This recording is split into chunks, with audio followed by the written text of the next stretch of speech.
Bonjour et bienvenue pour un nouvel épisode dédié à cette fameuse Bundesliga qui a été particulièrement animée cette année. Encore une fois, on a le plaisir de pouvoir le partager avec Monsieur Bundesliga, à savoir David Lortolari. Salut David. Salut à tous. Encore un plaisir de t'avoir avec nous pour cette clôture de Bundesliga, une année qui a été particulièrement animée, comme ça de but en blanc. Quel qualificatif pourrais-tu utiliser pour définir la saison que l'on vient de vivre outre-Rhin? C'est conforme à la tradition, il n'y a pas de monotonie.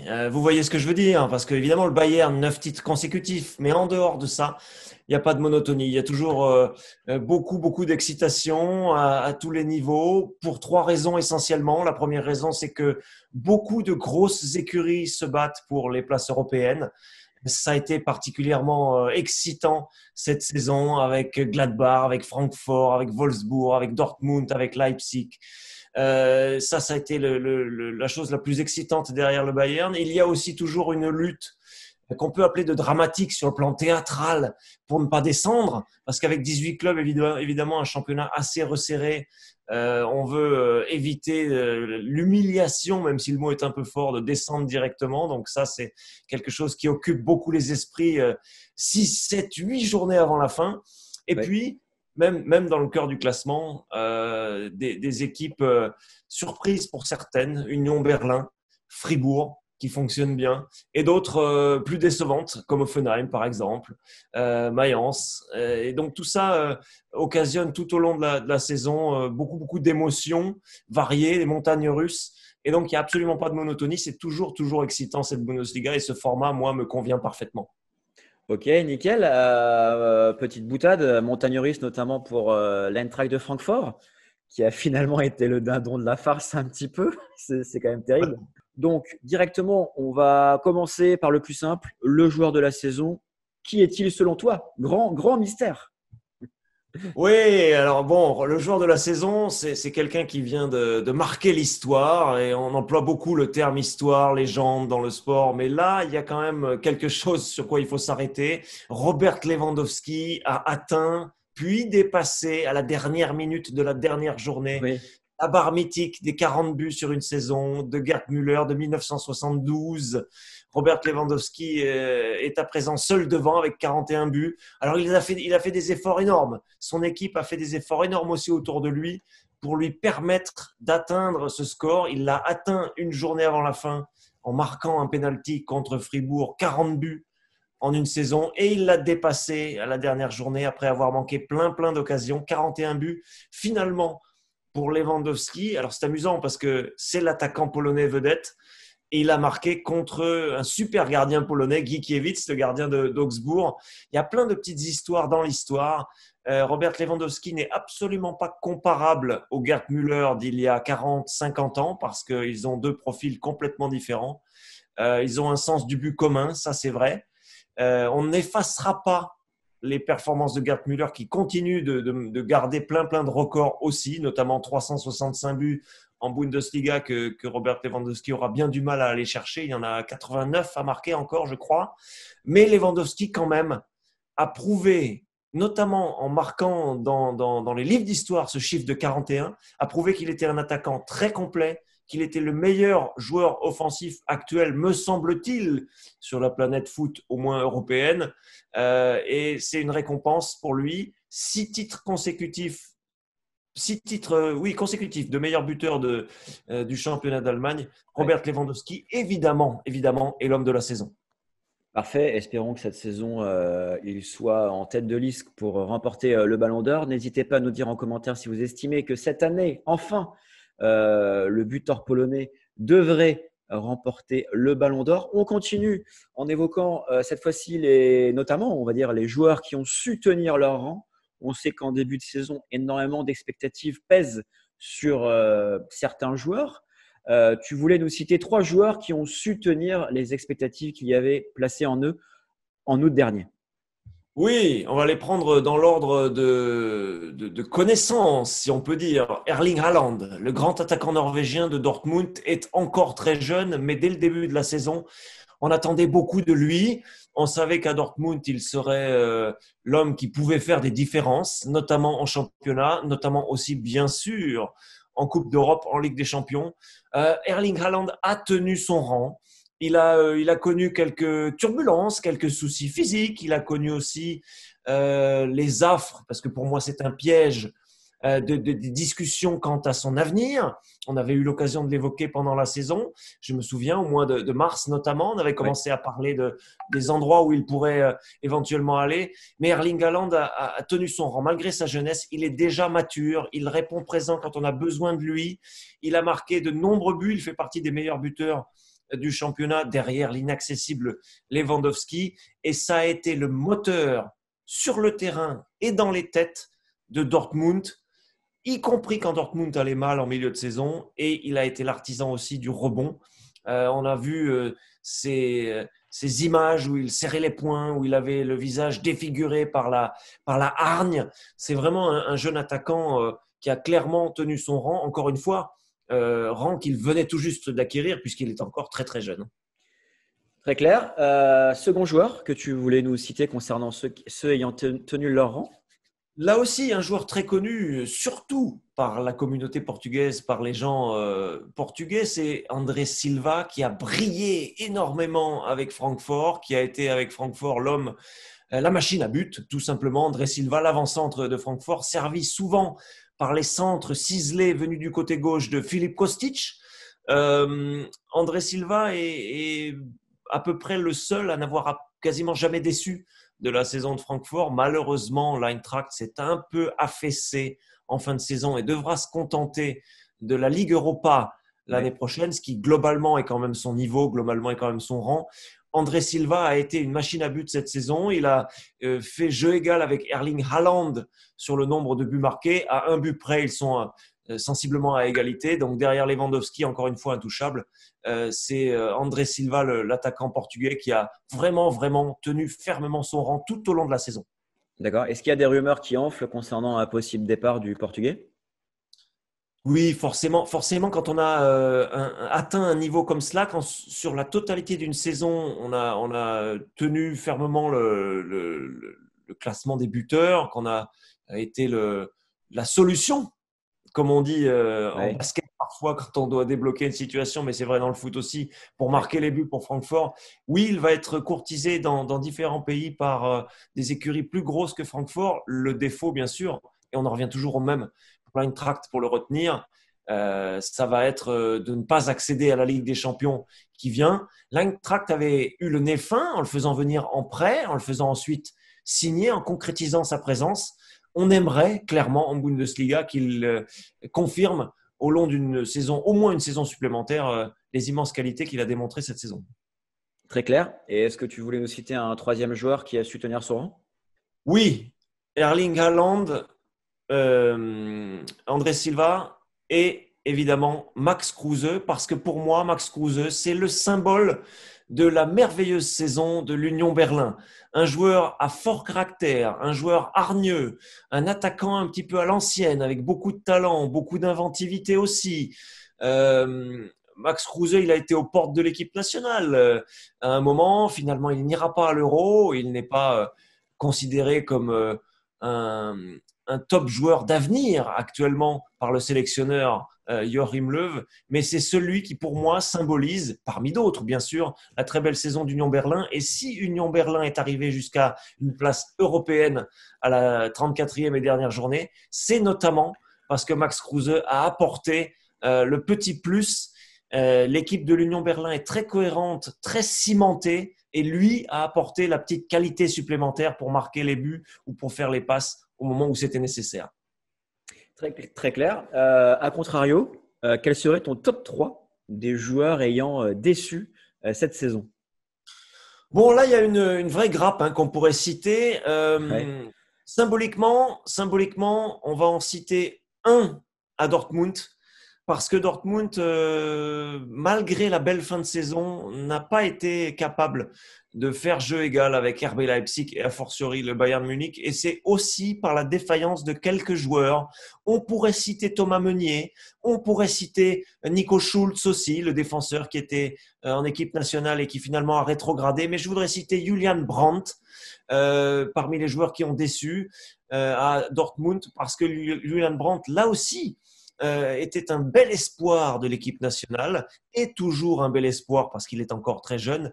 Mais il a eu peu de temps de jeu, il a eu peu de confiance en lui, il a souffert peut-être aussi de la concurrence et de la pression et de l'environnement à Dortmund. Et Julian Brandt est une déception des jaunes et noirs pour moi. Et c'est aussi l'une des raisons individuelles pour lesquelles Dortmund n'a pas été capable, au-delà de la belle victoire en Coupe nationale, n'a pas été capable d'aller plus loin en Ligue des Champions, mais c'était difficile, admettons-le. Mais surtout, venir titiller les 2 premières places en championnat. Donc, déception individuelle à Dortmund, pour moi, numéro 1, Julian Brandt. Très clair. Est-ce que tu aurais d'autres noms de joueurs qui t'ont également déçu? Oui, il faut citer aussi un symbole. On pourrait en citer plein à Schalke. Schalke qui descend directement, sans discussion. Saison catastrophique, cauchemardesque à tous les étages du club. On peut citer un joueur, mais c'est un symbole, hein, j'insiste. On pourrait citer toute l'équipe.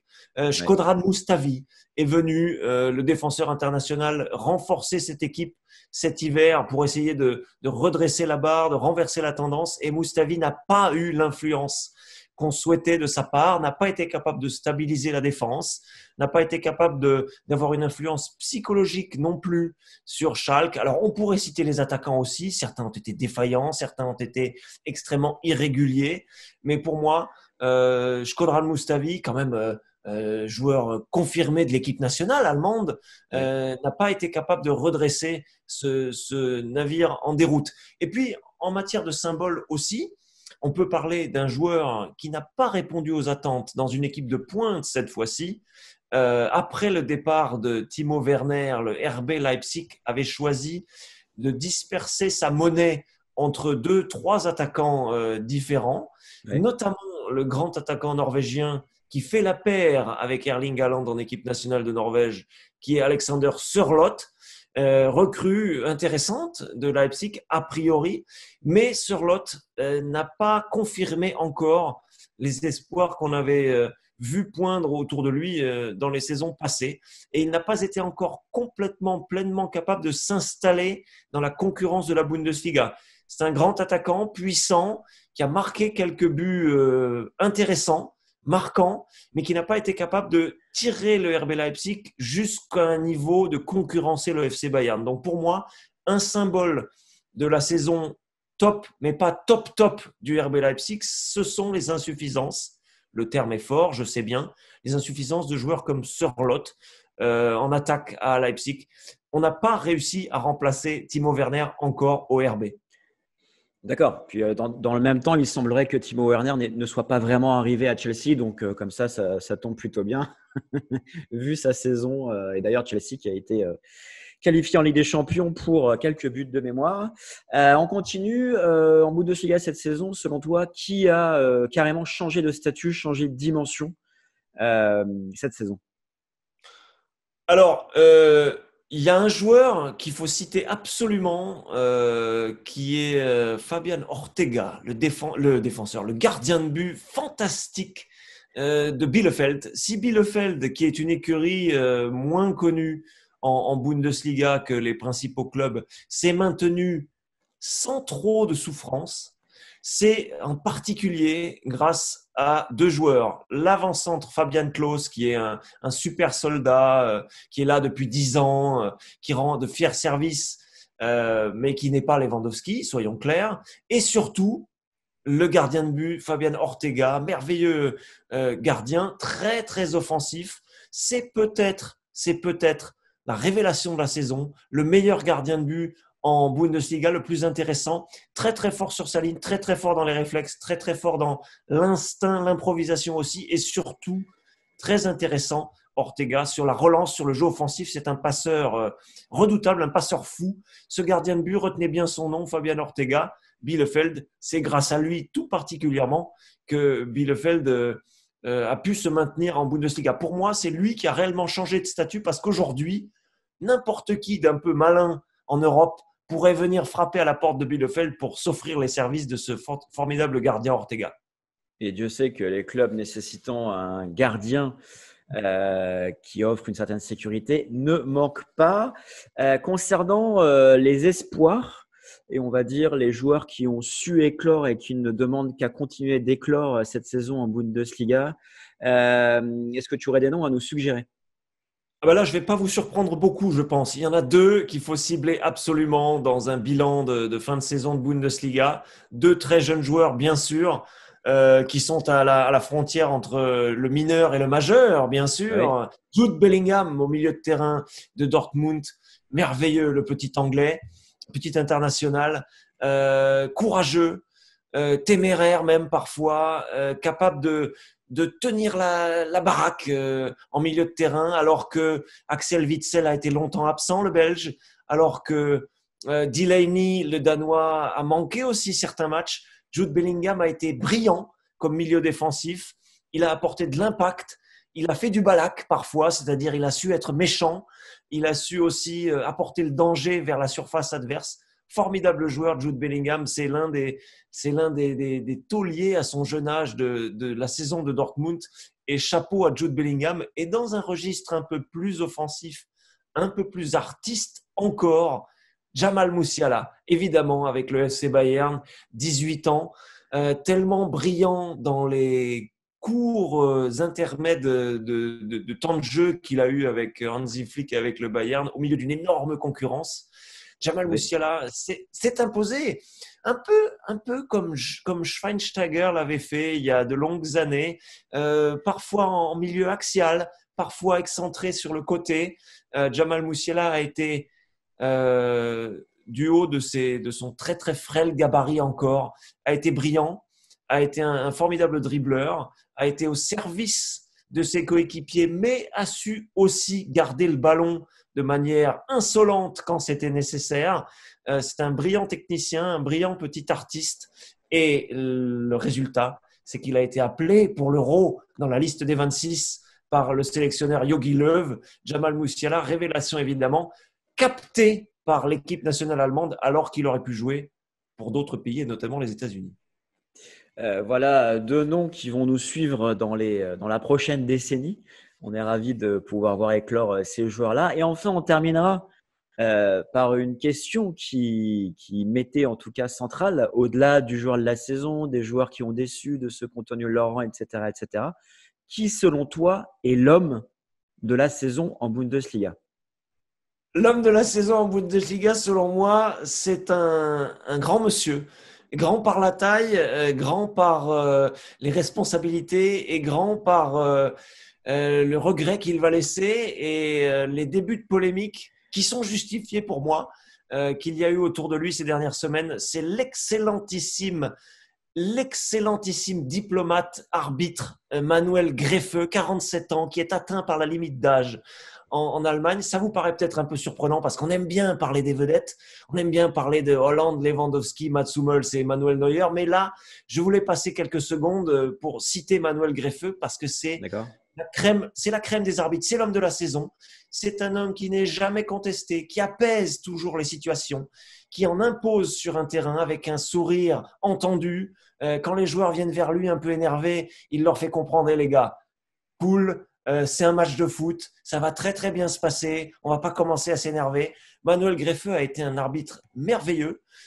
Pour moi, parmi les plus marquants arbitres européens depuis que je suis le foot, il y a eu des vedettes. Lui n'est Oui. pas une vedette, mais c'est aussi pour ça que je voulais le citer, parce que malheureusement, par les règles de limite d'âge, c'est comme ça aussi dans le foot professionnel, on ne devrait plus, je garde un tout petit espoir, mais on ne devrait plus voir l'excellent Manuel Greffeux arbitrer ni en Bundesliga, ni sur les terrains européens, malheureusement. D'accord, voilà un nom plutôt très inattendu. Merci de l'avoir souligné. N'hésitez pas à nous dire en commentaire ce que vous pensez de tous les noms qui ont été cités. Est-ce que vous êtes d'accord, pas d'accord? Évidemment, si vous n'êtes pas d'accord, le but, c'est d'être constructif et de nous proposer d'autres noms. On a hâte de lire vos commentaires. Merci beaucoup, David, pour ce panel concernant la saison 2021 de Bundesliga et je te dis à très vite. Merci beaucoup.